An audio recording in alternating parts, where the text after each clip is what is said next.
Барларыңызға сәлем, каналыма қош келдіңіздер. Сіздермен бірге Ақерке. Бүгін сіздермен өте дәмді, ерекше әрі ең бастысы тойымды рецепттердің бірімен бөлісетін боламын. Егер де сіздер бүгін кешкі асқа, түскі асқа жақындарыңызды қандай тағаммен қуансам екен деп ойланып жүрсеңіздер, осы тағамды даярлауға сіздерге кеңес беремін. Видеоны соңына дейін қарауды ұмытпаңыздар. Ең алдымен 4-5 дана орташа размердегі картопымызды ұсақ етіп турап аламыз. Барлық ингредиенттерді описание бөліміне жазып қалдыратын боламын.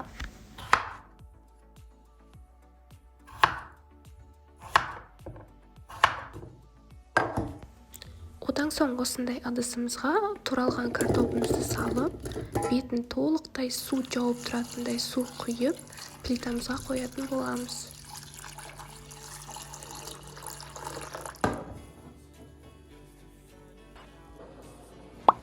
Енді 1 шай қасық тұзымызды салып, жақсылап араластырып алып, беттің қақпағымен жауып, толықтай піскенше қайнататын боламыз.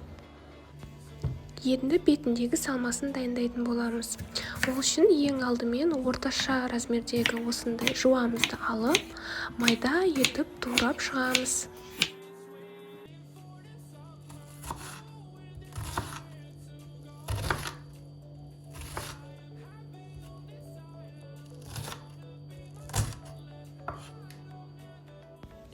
Енді бөлек табамызға 2 ас қасық сұйық майымызды құямыз. Одан соң жаңағы майда етіп туралған жуамызды қуырып аламыз.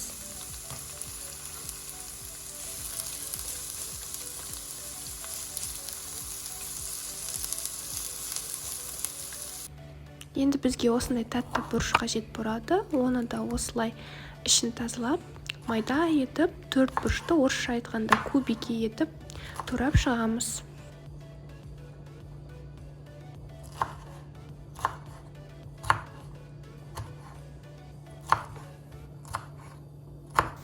Және де менде осындай қысқа қатырған тәтті қызыл бұрышым бар. Оны да осылай майда етіп турап шықтым.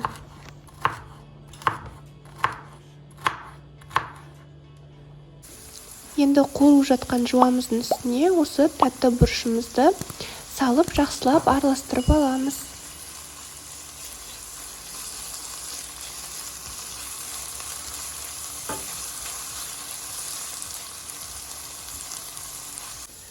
Енді көкөністердің үстінен осылай тартылған етімізді салып, жақсылап жайыңқырап, асханалық күрекшенің көмегімен жақсылап араластырып шығамыз.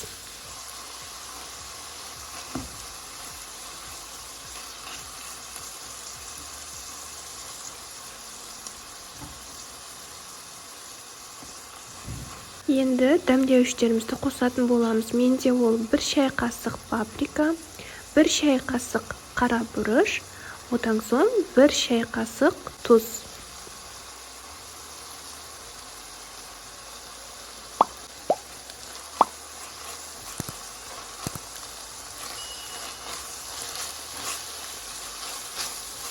Дәмі бірігу үшін барлығын жақсылап араластырып шығамыз.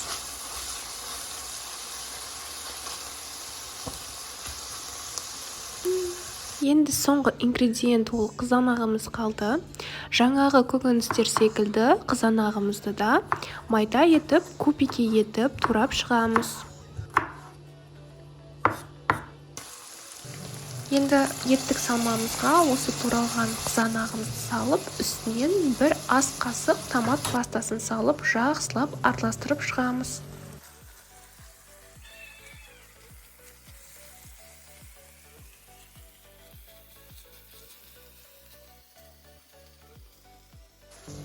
Енді әдемі дәм беру үшін осындай 1 зубчик сарымсағымызды пресстен өткіземіз. Егер де сіздерде пресс болмаса, жай ғана майда етіп турап салсаңыздар болады.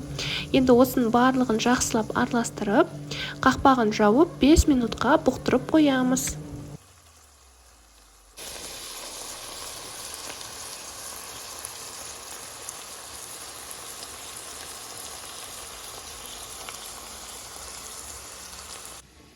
Картопымыз мінекей пісіп қалды. Енді артық суын төгіп, картопты пюре жасайтын боламыз.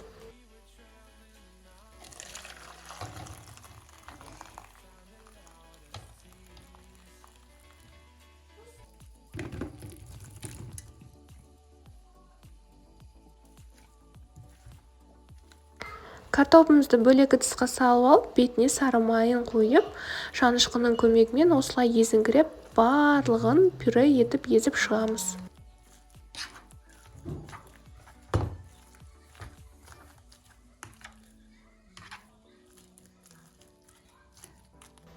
Мінекей пюреміз осындай бір келке әдемі болып шығады. Енді картопты пюремізге қосатын ас көгімізді дайындаймыз. Менде осындай мұздатқыштан шыққан ас көк. Сіздерде балғын түрде петрушка болсын, ас көк болсын, қандай да бір зелендеріңіз болып жатса, соны турап осылай салсаңыздар болады.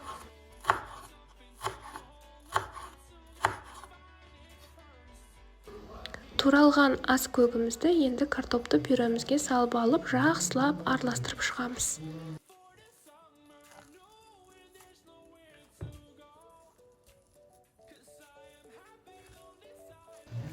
Мінекей картопты пюреміз өте әдемі болып, дайын болып шықты. Енді табамызды дайындайтын боламыз. Ол үшін менде осылай табамын бетіне пергамент қағазын төседім. Егер де сіздер қағаз болмаса, жай ғана сұйық майды жағып дайындап қойсаңыздар болады. Енді қолымызға осылай сұйық майды ысқылап алып, картопты пюреден шарик жасайтын боламыз. Қолға жабыспау үшін осылай сұйық майды құйып алдық. Енді көз мөлшермен мен осылай алып шықтым. Бір алақандай болып шығу керек.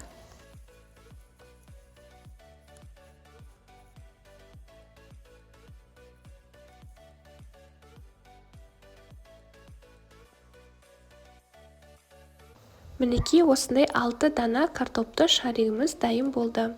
Енді осы картопты пюреміздің ортасынан углубление жасайтын боламыз қолымыздың көмегімен.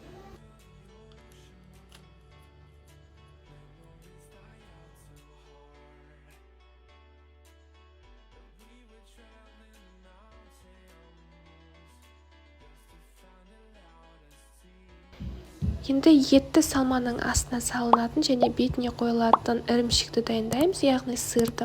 Осылай ең майда тісіне теркадан өткізетін боламыз.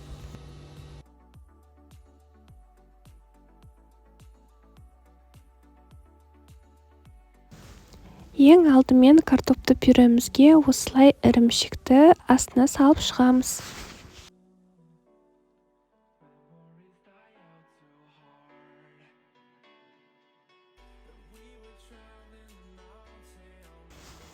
Енді ірімшікті салманың үстінен осылай бір ас қасықтан етті салмамызды салып жайып шығамыз.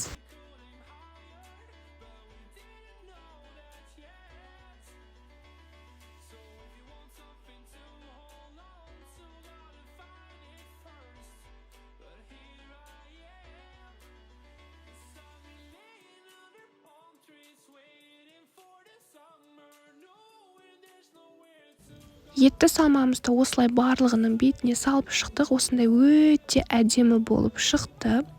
Енді менде қолдың ірімшігі болғаннан кейін тек 4 дананың бетіне ірімшікті сеуіп шықтым, өйткені ол еремейді. Сіздер толықтай барлығының бетіне ірімшікті салып шықсаңыздар болады. Одан соң 180 градуста қызып тұрған пешке 10 минутқа жібереміз. Осымен тамағымыз дайын. Қараңыздар, қандай әдемі болып шығады. Кішкене золотистый, алтын түстес оттенок береді.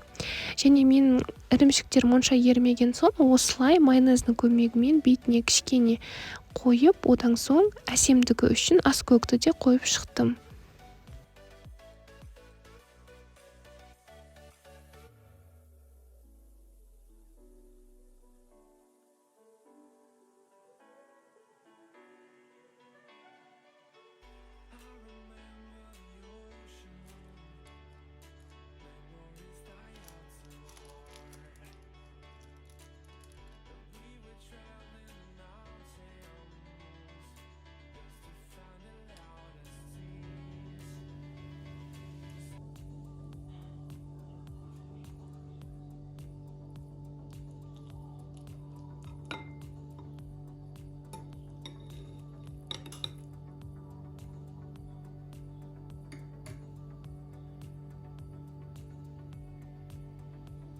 Міне осындай болып дайын болды. Дәмін енді бірге татып көретін боламыз. Қараңыздаршы, қандай күшті болып шыққан арасы.